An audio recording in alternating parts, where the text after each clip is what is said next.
उपराष्ट्रपति चुनाव में एनडीए कैंडिडेट सीपी राधाकृष्णन की जीत पर पीएम मोदी ने एक्स पर लिखा, सीपी राधाकृष्णन को 2025 के उपराष्ट्रपति चुनाव में विजयी होने पर बधाई। उनका जीवन सदैव समाज सेवा और गरीबों व वंचितों को सशक्त बनाने के लिए समर्पित रहा है। मुझे विश्वास है कि वे एक उत्कृष्ट उपराष्ट्रपति होंगे जो हमारे संवैधानिक मूल्यों को सुदृढ़ करेंगे और संसदीय संवाद को आगे बढ़ाएंगे। नेपाल में हालात बिगड़ते जा रहे हैं। उग्र भीड़ प्रमुख संस्थानों को आग के हवाले कर रही है और नेताओं को निशाना बना रही है। इस बीच ललितपुर के नक्खू जेल से करीब 1500 कैदी फरार हो गए हैं। राष्ट्रीय स्वतंत्र पार्टी के चेयरमैन और पूर्व डिप्टी पीएम रवि लामिछाने को सुरक्षा कारणों के चलते जेल से रिहा कर दिया गया था। बताया जा रहा है कि पुलिस जेल की सुरक्षा चौकियों से हट गई, जिसके चलते कैदी फरार हो गए। प्रधानमंत्री जन धन योजना के 10 साल पूरे हो गए हैं। योजना के तहत जीरो बैलेंस से खुले 56 करोड़ खातों में से लगभग एक चौथाई यानी 14 करोड़ अकाउंट निष्क्रिय हो चुके हैं। हालांकि गरीब राज्यों में ये योजना फायदेमंद साबित हो रही है। यूपी, बिहार, बंगाल, मध्य प्रदेश, राजस्थान समेत 12 बड़े राज्यों में हर खाते में औसतन 5000 से कम रुपए जमा हैं। वहीं कम औद्योगिक राज्यों में ग्रामीण खातों का अनुपात ज्यादा है। नेपाल के काठमांडू में भड़की हिंसा की आग यूपी से सटे नेपाली जिलों तक पहुंच गई है। बहराइच नेपाल बॉर्डर पर नेपालगंज शहर में टायर जलाकर प्रदर्शन हुआ। जमुनाहा चौकी पर तोड़फोड़ की गई। वहीं लखीमपुर खीरी में बॉर्डर सील कर दिया गया है। यहां सीमा से महज 1 किलोमीटर दूर कैलाली जिले के धनगढ़ी शहर में भी हिंसा हुई। यहां भीड़ ने 6 बार के पूर्व पीएम शेर बहादुर देउबा के घर को आग के हवाले कर दिया। फिलहाल फोर्स तैनात है।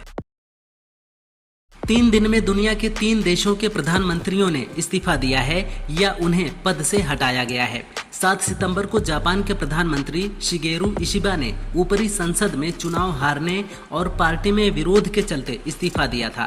8 सितंबर को फ्रांस के पीएम फ्रांसवा बायरू को अविश्वास प्रस्ताव के जरिए हटाया गया, जबकि नेपाल में उग्र आंदोलनों के चलते प्रधानमंत्री केपी शर्मा ओली को इस्तीफा देना पड़ा है। पीएम मोदी ने नेपाल हिंसा पर दुख जताया है। उन्होंने एक्स पर लिखा, आज 1 दिवसीय दौरे से लौटने के बाद सुरक्षा मामलों की कैबिनेट समिति ने नेपाल के घटनाक्रम पर विस्तृत चर्चा की। नेपाल में हिंसा हृदय विदारक है। इतने सारे युवाओं की मृत्यु से मुझे गहरा दुख हुआ है। नेपाल की स्थिरता, शांति और समृद्धि सर्वोपरि है। मैं नेपाल के सभी भाइयों और बहनों से विनम्रतापूर्वक शांति और व्यवस्था बनाए रखने की अपील करता हूँ। योगी सरकार ने गरीब बच्चों को प्राइवेट स्कूलों में एडमिशन दिलाने की व्यवस्था को संशोधित कर अब और कड़े नियमों के साथ लागू किया है। आवेदन प्रक्रिया पूरी तरह ऑनलाइन होगी। इसके लिए माता पिता व बच्चे का आधार कार्ड अनिवार्य होगा।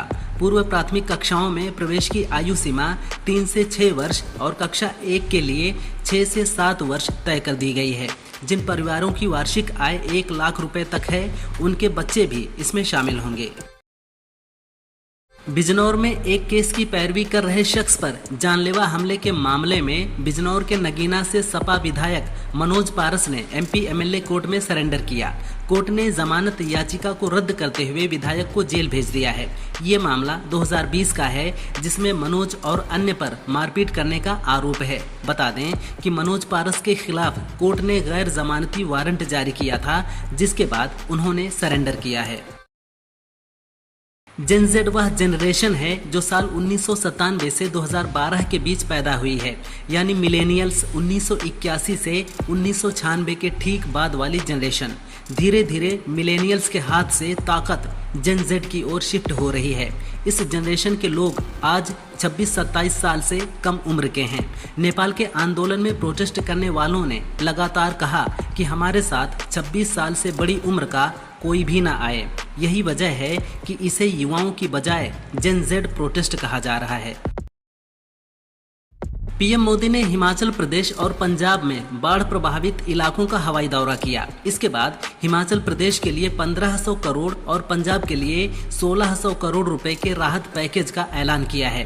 पंजाब के लिए 1600 करोड़ के पैकेज पर आम आदमी पार्टी सरकार ने सवाल उठाए हैं। मंत्री बरिंदर गोयल ने कहा, ये बहुत बड़ा मजाक है। केंद्र ने पंजाबियों के जख्मों पर नमक छिड़का है। नेपाल में ओली सरकार गिर चुकी है और हिंसक प्रदर्शन अब भी जारी हैं। इसको लेकर पश्चिम बंगाल की मुख्यमंत्री ममता बनर्जी ने कहा, हम नेपाल, श्रीलंका और बांग्लादेश से प्यार करते हैं।